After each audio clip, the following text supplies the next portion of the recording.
马勒卡台风来势汹汹，暴风圈在清晨已经在宜花地区接触陆地。最新的台风动态，来听听气象局的最新说法。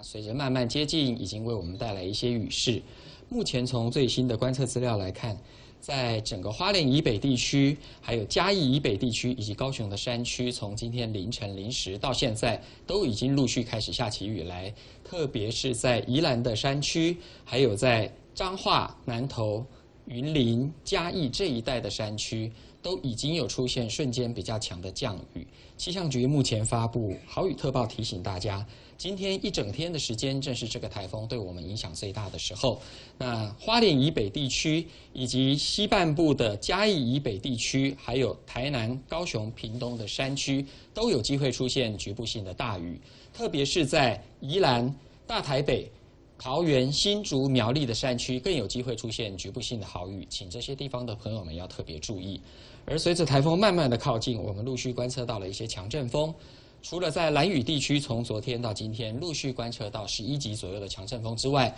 目前整个东半部地区还有北部地区也陆续出现了6到8级左右的强阵风。而且今天台风在接近我们的过程当中，在台东地区有机会受到它的环流以及外围环流的影响，出现焚风的现象，也请台东地区的朋友们要特别留意。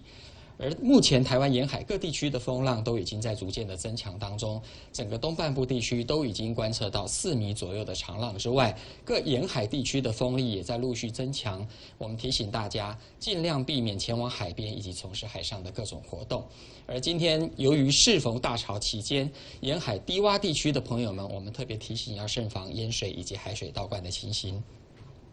目前台风在早上6点的位置是在宜兰的东南方，大约180公里的海面上。目前它的暴风圈正笼罩着宜兰、花莲以及台东地区，而我们预计它未来会以每小时18转14公里的速度，经过我们的东部以及东北部的近海往北移动。